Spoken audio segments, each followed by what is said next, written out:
Good morning, everybody. Matt Modi here with Daily Grind Fantasy, here to give you some player props for college football. We're talking Saturday. We got an awesome slate of college football games. I am here to give you the best player props to lock in. Specifically for these player props, I am using the Daily Grind Fantasy DFS correlation tool and finding plays for the Washington versus USC game because that's the best game on the map. It's also the highest profit margin of the college football slate as well. But as you can see, there are a ton of correlated slips for you guys to lock in. I unfortunately don't have time to go over every single one. So I will choose the best game and the highest profit margin and go from there.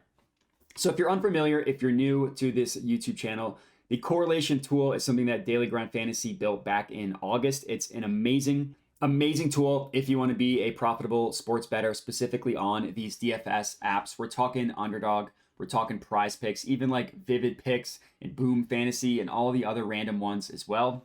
The way the correlation tool works, I'm first going to explain what exactly the correlation tool is. So it finds plays for one individual game. So it's just looking at a game and it's giving you player props that are correlated together. Meaning if one of these player props hits, it means that the other ones are more likely to hit as well. In this Washington versus USC game, I can give you a hint. Both quarterbacks, Michael Penix, Caleb Williams, two studs, possible Heisman Trophy. One of them is going to win. We're taking both of them to go over their passing yards prop. That's two of the plays we have in this entry. But if you just think about it logically, from a logical perspective, if the quarterback goes over their passing yards prop, well, someone's got to catch them. Someone's got to receive those passing yards. So it's more likely than not that one of, if not more, of the receivers on the same team as a quarterback is going to go over their receiving yards prop. Now, obviously, it doesn't mean every single receiver is going to go over. So you're obviously going to need to find what receiver has the best value. And when I mean you need to find, I mean that the correlation tool will do that for you. It will find the best receiver to go over their receiving yards prop. So that's how it works. It finds individual player props that have a positive correlation between each other, and it puts them in one entry. That logically makes sense, right? If one play is likely to hit, that means, or if one play we're taking, we're assuming that one's likely to hit, it's positive EV. That means these related plays are also likely to hit. You combine those into an entry, that seems pretty good. But you cannot do that on the actual sports books like a FanDuel or a DraftKings. I mean, you can, but they're going to nuke the payout. And what I mean by that is they're going to significantly lower what their payout is because you are taking a slip that does have some sort of positive correlation. If you go on FanDuel right now and you put in a parlay, the quarterback to go over their passing yards and a receiver to go over their receiving yards, they're not going to give you that great of a payout. And we can go do that right now. I'm recording this on Thursday. Let's just see what the sports books give us for parlaying a passing prop and a receiving prop over. We'll go with Will Levis, and we're going to go with DeAndre Hopkins. Plus 160. That's horrible. Plus 160 odds for two minus 110 parlays. That's horrible. Now combine that with a 5-leg entry, and you kind of see just how bad the payout is. For Underdog, you put a you put a 5 picks non-insured option in Underdog, that's going to 20x your money. And even on Underdog in Prizepicks, if you were to place a 2-leg parlay, which you should never do just from a value perspective, it's the worst bang for your buck, you're at least getting plus 200. FanDuel's giving us plus 160 for this, just for the quarterback to go over his passing yards and the receiver to go to his receiving yards. That's horrible.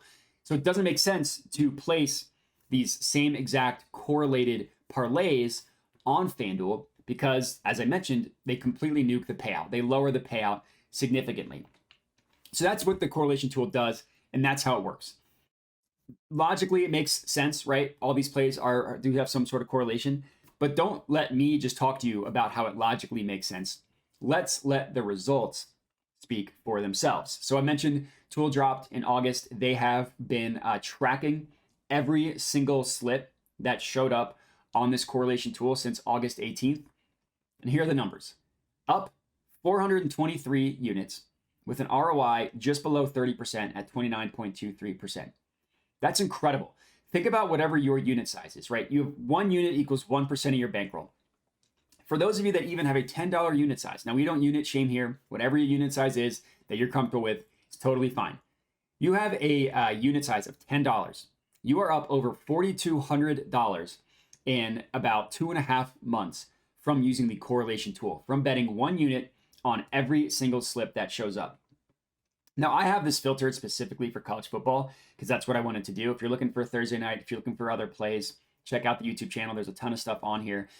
Look at how many entries there are just for college football, right? We're talking parlay play, Prizepicks, boom, and then a ton of underdog stuff.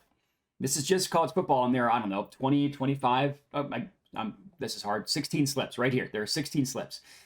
If you take every single one, you're going to have to accept that, yeah, look at the graph. There are some downswings, right? There's a little bit of a rough stretch here, but it's mostly up and to the right. Not a lot of investments are going to consistently be this up and this to the right in terms of time and profit. It's really, really good. I cannot recommend it enough. And what, if you have a $100 unit size, you're up like 42 grand from the correlation tool. So I definitely recommend checking it out if you are not already. To get into the actual slip, as I promised, Caleb Williams over his receiving yards, passing yards. Caleb Williams over his passing yards. Michael Penix over his passing yards as well. The stats are just crazy. But regardless, if Caleb Williams goes over his passing yards prop, who's more likely to go over their receiving yards prop? Probably someone on USC. Not every single player, probably someone. In this case, we're taking Brendan Rice over 51.5 receiving yards. This is the positive expected value play for a receiver. As I mentioned, Michael Penix over 368.5 passing yards. That's an insanely high number. Stats in college are crazy. We're taking Jeremy Bernard to go over 38.5 receiving yards as well. And then another correlated play with the Michael Penix passing yards is Rome Dunze over 6.5 receptions. So in this case, instead of just taking the yards, we found value here on the receptions. So this is our 5-leg entry for the Washington versus USC game. Definitely recommend riding with this one. Because you're taking it on underdog, you're basically going to 20x your money if this bad boy hits. And as I showed, just for one quick example here, if you take a correlated slip on FanDuel, they will not give you the same level of payout. They're going to lower those odds. So think about it. Just to show you of how much they lower it. 2 -110 plays has a same game parlay price of +160. So I'm just going to remove this and I'm going to go to 2 random NBA main lines. Take -110, -110. Look at what that parlay is offering. +264. That is over 100 cents of juice that FanDuel is lowering because you are taking a correlated same game parlay. It's not fair. Don't do it on FanDuel or DraftKings. Save it for the DFS books because they give you the same payout regardless. So the other things I want to mention here, just to kind of help you understand how the correlation tool works. You see these 2 columns here, profit margin and correlation score. So these are 2 numbers that you definitely do want to look at. I'll start with the correlation score. And if you're using the tool, you can just click this icon and it'll tell you. But since you're watching it, I'm not going to make you read. The correlation score, so the number, so on a scale of 1 to 100, it's calculated by looking at the correlation coefficient between each leg, which that is a math nerd way to describe it. If you enjoy that, I also enjoy that. If not, all you really need to know is that the correlation score measures exactly how correlated the player props are to each other and then assigns an actual number to that on a scale of 1 to 100. Obviously, the higher the better. 96.12, it's really good. That's really high correlation.